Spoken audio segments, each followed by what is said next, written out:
criminal law. The semester is now in full swing. We're working our way through the elements of liability module, and we're now wading deep into one of the criminal law's most foundational topics, mens rea. In the last two lectures, I provided you with an overview of the law of mens rea. In the first lecture, we discussed what mens rea is, how it differs from the requirement of a voluntary act, and what the common law approach to the topic generally looks like. Then, in the last lecture, we covered the model penal code approach to mens rea.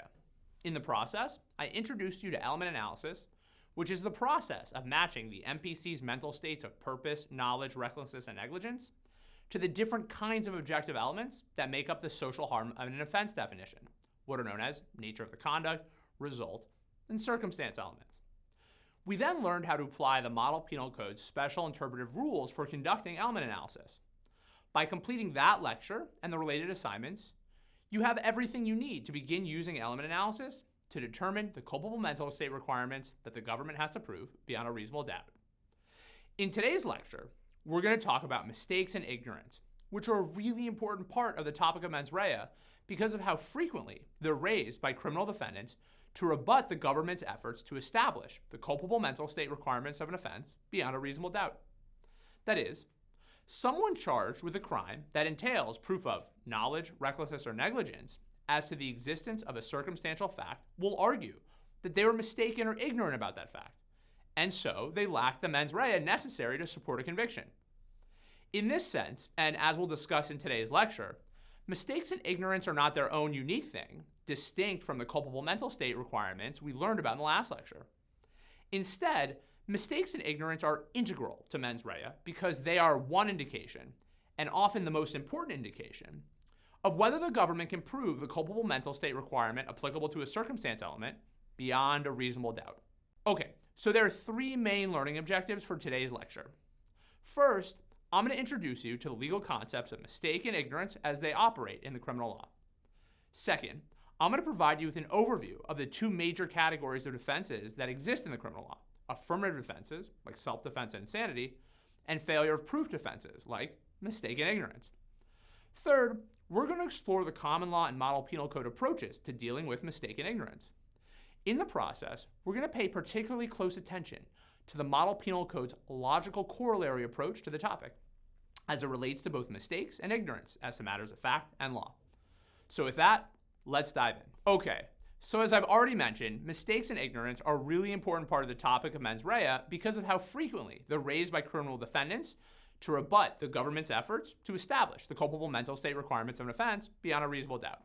Simply put, a person who believes that some fact necessary to conviction doesn't exist, or is completely unaware that it might exist, is very likely to lack the mens rea required by an offense, particularly where that belief was reasonably held. That's so not because of some special mens rea principles that apply to mistake or ignorance. Instead, mistakes and ignorance are simply another way of talking about whether mens rea exists. That is, they are one indication, and often the most important indication, of whether the government can prove the culpable mental state requirement applicable to a circumstance element beyond a reasonable doubt. Let me illustrate. A drug possession offense might require proof of knowledge that one is possessing a controlled substance. A theft offense might require proof of knowledge that the property being taken was someone else's. An assault of a police officer offense may require proof of knowledge that the victim was a police officer. Knowledge, as you now know, refers to one's being aware that some fact necessary for conviction exists. But someone who's mistaken about the existence of a fact, by definition, isn't aware of it, in which case that person's mistake, if it actually exists, necessarily precludes the government from meeting its burden of proof as to mens rea. So, for example, a person who mistakenly believes the white powdery substance in their possession is baking soda rather than cocaine can't be convicted of knowingly possessing a controlled substance because they lack the requisite awareness as to the nature of the substance in their possession.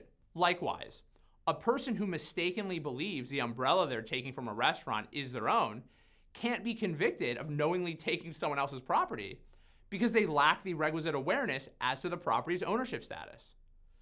And finally, someone who gets in a fight with an undercover officer they mistakenly believe to be a gang member can't be convicted of knowingly assaulting a police officer because they lack the requisite awareness as to the victim's professional status as a police officer. So in short, if someone charged with a crime claims they made a mistake that negates the mens rea of an offense, and the jury believes them, or is at least left with a reasonable doubt about mens rea, well then the jury is obligated to render a verdict of not guilty. Because in that case, the government was unable to meet its burden of proof. And so, the defendant's mistake would provide a winning defense to criminal liability. Well, sort of. You see, when I say defense, I don't necessarily mean it in the way you might be thinking. Typically, when people talk about defenses, they talk about claims like self-defense, insanity, and necessity, or what are referred to as affirmative defenses. An affirmative defense admits that the government can prove the elements of the charged offense beyond a reasonable doubt, but points to conditions external to the offense's mens rea and actus reus to support exculpation. Here's an example of what I'm talking about. Imagine that Dina steals a granola bar from Veronica's market because she's moments away from dying of starvation and has no money. Now imagine that Dina is prosecuted for her behavior under a statute which prohibits, quote, knowingly taking property of another without authorization. On these facts, Dina will admit that she meets the mental and objective elements of the offense. Clearly, she did knowingly take property without authorization. However, Dina will also argue that she should still be exculpated because under the circumstances, she was justified in committing the crime. That is, because of the necessity of saving her own life versus the lesser evil of taking a granola bar. So mistake is not this kind of affirmative defense. Instead, it's what might be referred to as a failure of proof defense. And a failure of proof defense is simply another way of saying that the government can't prove all the elements of the offense beyond a reasonable doubt. To illustrate, let's return to a different version of the shoplifting hypothetical. Now, another day, Dina's brother David is shopping at Veronica's market when he grabs a granola bar while waiting in a long checkout line. While holding the bar, but before checking out, David gets an emergency call with terrible news, during which David thoughtlessly puts the bar in his pocket. David then checks out, mistakenly thinking he paid for the bar, but he didn't. Thereafter, David's prosecuted for his behavior under a statute which prohibits, quote, knowingly taking property of another without authorization. Here, David's going to argue that because he mistakenly thought he paid, he was not aware that he took someone else's property or that he lacked authorization. And if the jury believes David, well then, the case is over. Because in that case, the government wouldn't be able to meet its burden of proof as to mens rea. So under these circumstances, David's mistake would provide a defense in the sense that its existence necessarily precludes the government from meeting its burden of proof. That's why mistake is called a failure of proof defense. It seeks to negate the very thing, mens rea, which the government has to prove in an individual case. Because mistake is a failure of proof defense, the most critical part of mistake analysis is figuring out whether the mistake being alleged actually negates a culpable mental state applied to the circumstance element in the charged offense. Because if the answer is no, then it might be a mistake, but it's not one that matters to a particular criminal prosecution. Here's a hypothetical to illustrate. Dante wants to use cocaine and buys some from Brad the drug dealer. Or to be more specific, Dante buys what he believes to be cocaine from Brad. In reality, Brad is out of cocaine but wants to make some money. So Brad decides to sell Dante heroin, which he falsely labels as cocaine. A few minutes later, Dante, who hasn't yet taken the drugs, is arrested for reckless driving. During a search, the police find the heroin, and Dante is ultimately charged under a statute which prohibits, quote, knowingly possessing a controlled substance. Dante's lawyer argues that the charges, which are brought in an MPC jurisdiction, should be dropped because his client was mistaken as to whether he was possessing heroin. Does Dante's mistake provide a defense? If you can, pause the recording for a moment to reflect on the question. Okay, welcome back. So again, the question is, does Dante's mistaken belief that he was possessing cocaine provide a defense to a statute that prohibits knowingly possessing a controlled substance? To answer the question, let's break the statute down and figure out the government's burden of proof. First, what type of element is the requirement that something be a controlled substance? The answer is, it's a circumstance element. Second, what mens rea applies to this circumstance element? Well, applying the MPC's travel forward rule, the answer is knowledge. Third, what is the meaning of knowledge as applied to this element? The answer is awareness. That is, under the MPC framework, knowledge as to a circumstance element means being aware that the circumstance exists. So, to satisfy this mens rea requirement, the government would have to prove that Dante was aware that the object in his possession was a controlled substance. So from there we ask, does Dante's mistake actually preclude the government from proving this mens rea requirement? Here, the answer is no, it doesn't. Why? Well, because the statute merely requires proof that Dante was aware that he was possessing a controlled substance, not whether he was aware of the particular kind of controlled substance that was in his possession. And under the circumstances, the government should be able to prove that much. So look, the key takeaway from this hypothetical is that you need to be precise with your mistake analysis. You identify the mistake being alleged, then you look to the statute being charged to assess the government's burden of proof as to mens rea. Then you carefully consider whether the existence of the mistake would preclude the government from meeting its burden of proof. That's what we call a logical corollary approach. So far, so good? I hope so. Now, here's another foundational point I'd like to share with you. Everything I've said about mistakes is equally applicable to the related psychological phenomenon of ignorance. Think about it like this. A person's mistaken if they have the wrong belief about something.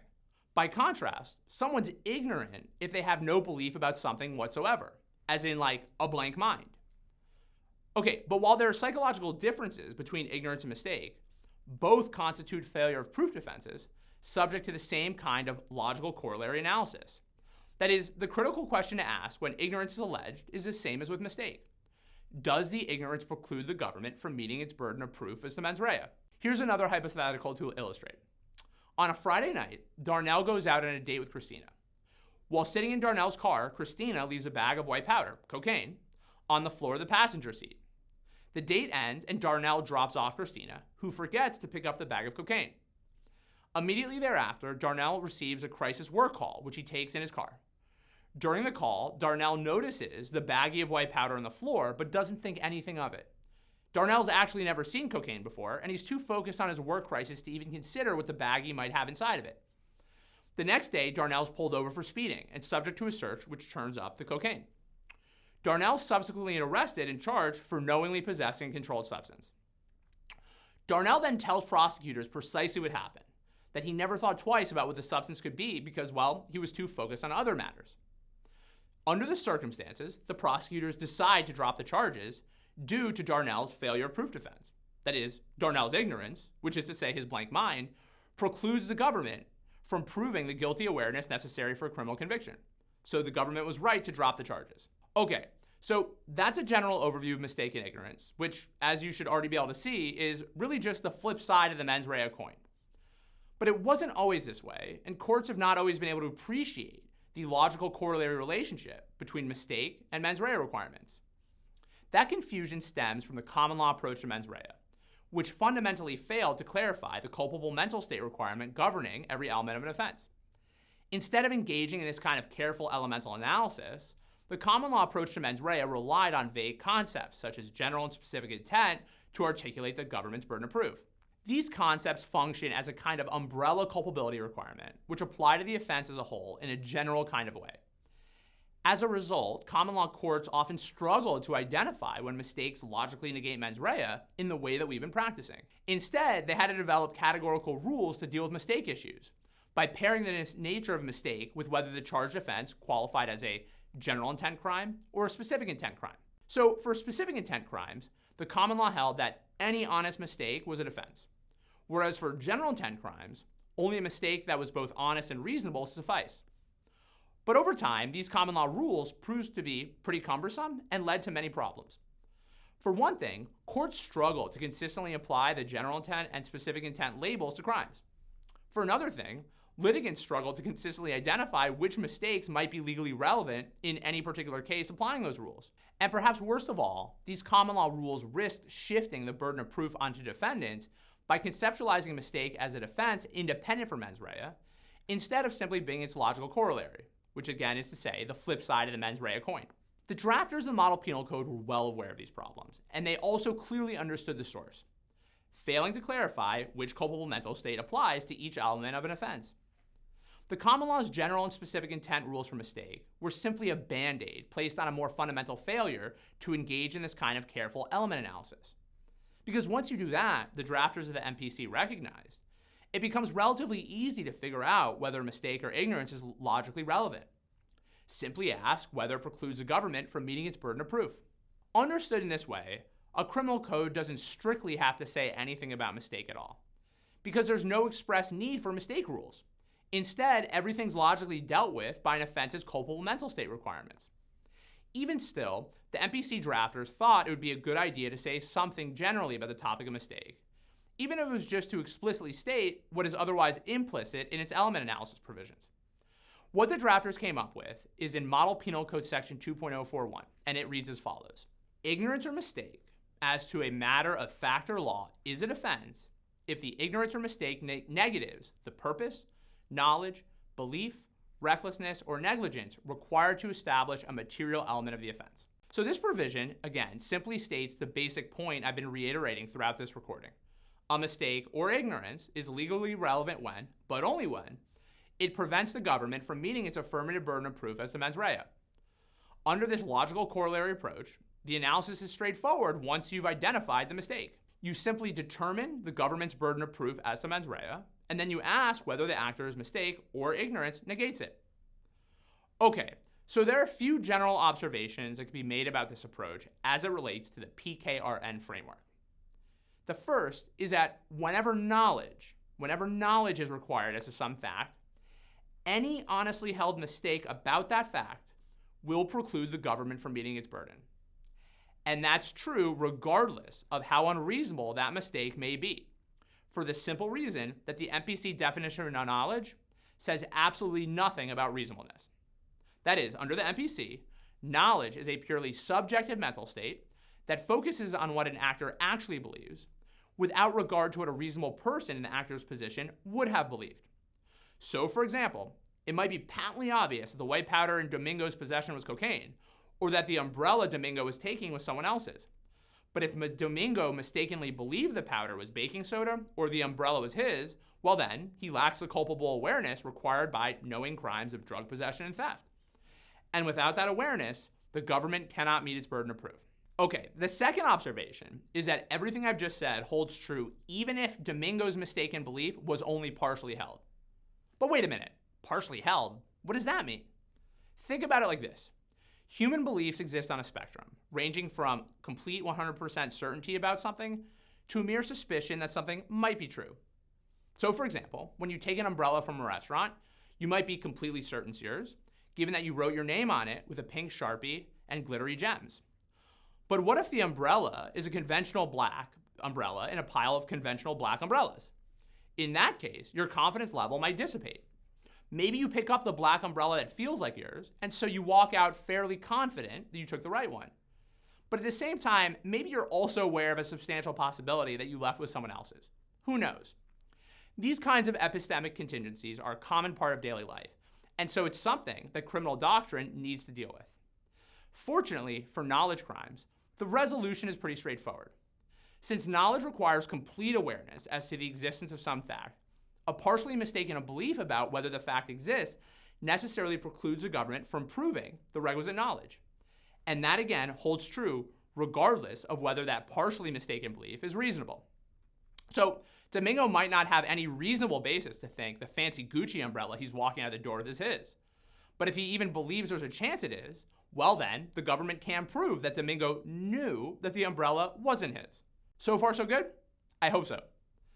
With that, I'd now like you to consider how the analysis would change if Domingo was charged with taking property reckless as to whether it was someone else's, which is to say, consciously disregarding a substantial risk he was taking someone else's property.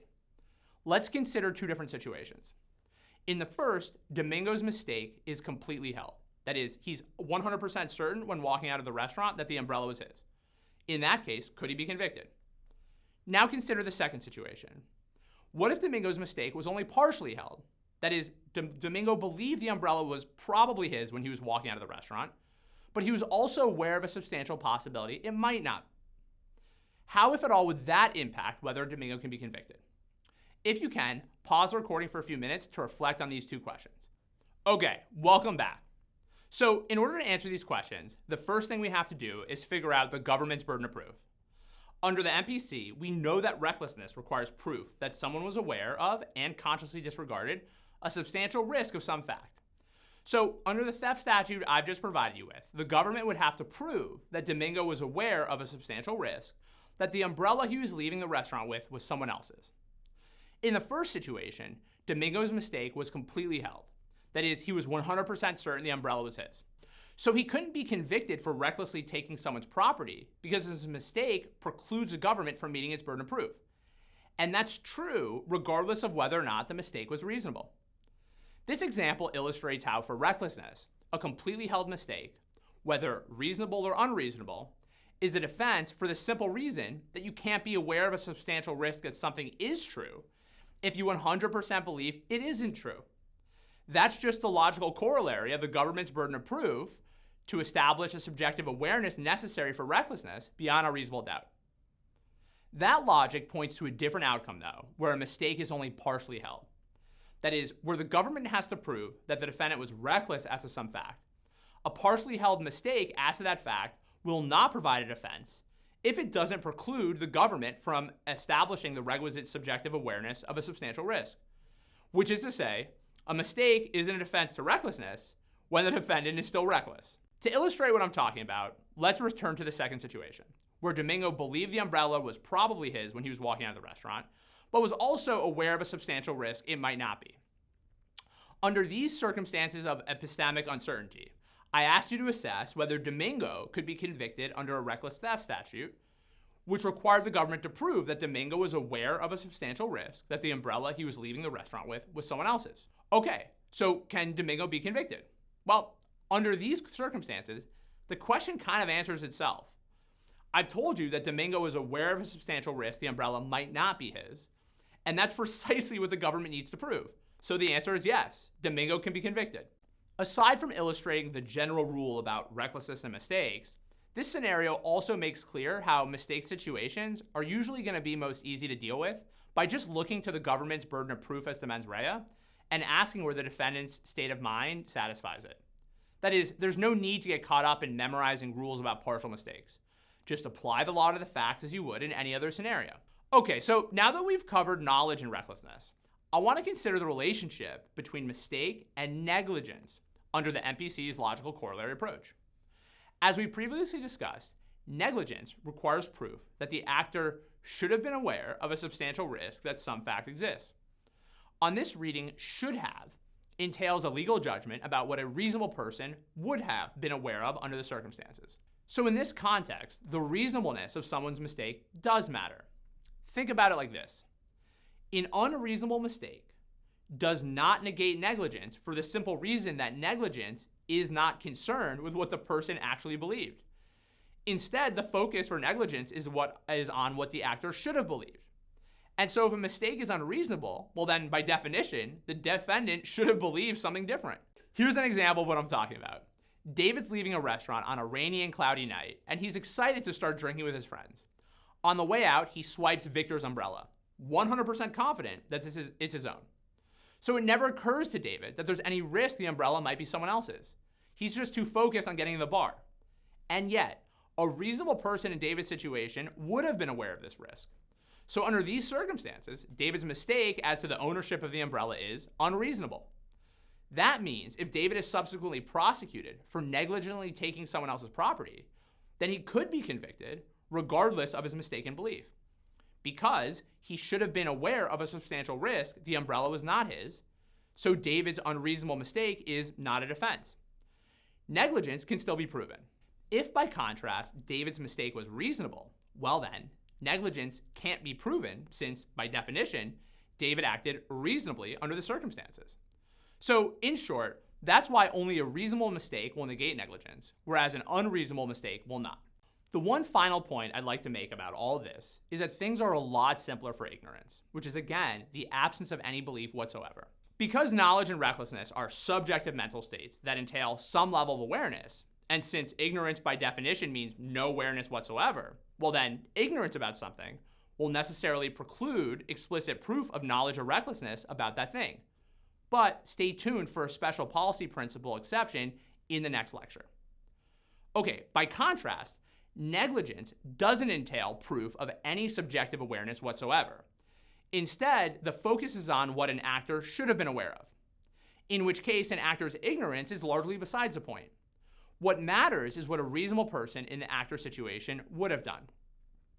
In the negligence context, there's no need to get caught up in differentiating between reasonable and unreasonable ignorance. Instead, just keep your focus on what the government needs to prove negligence to secure a conviction, and then ask whether the circumstances in which an ignorant actor acted seem to meet that standard. The rest of the analysis will take care of itself. Okay, so that's everything you need to know to apply the MPC's logical corollary approach to mistake and ignorance. Now, I want to turn to a conceptual distinction within that approach, which you should be aware of. And that's the distinction between mistake or ignorance as to so-called matters of fact and matters of law. At common law, and still to this day, it's commonly said that mistake or ignorance about some fact is a defense whenever it negates mens rea, whereas a mistake or ignorance about the law is just never a defense for the simple reason that knowledge of the law isn't a requirement for a criminal conviction. And there's definitely some truth to this. Let's consider the following scenario to illustrate. Ruben hates the government, so he goes to City Hall and throws a trash can through the window. Ruben's then prosecuted for a crime which prohibits knowingly destroying public property.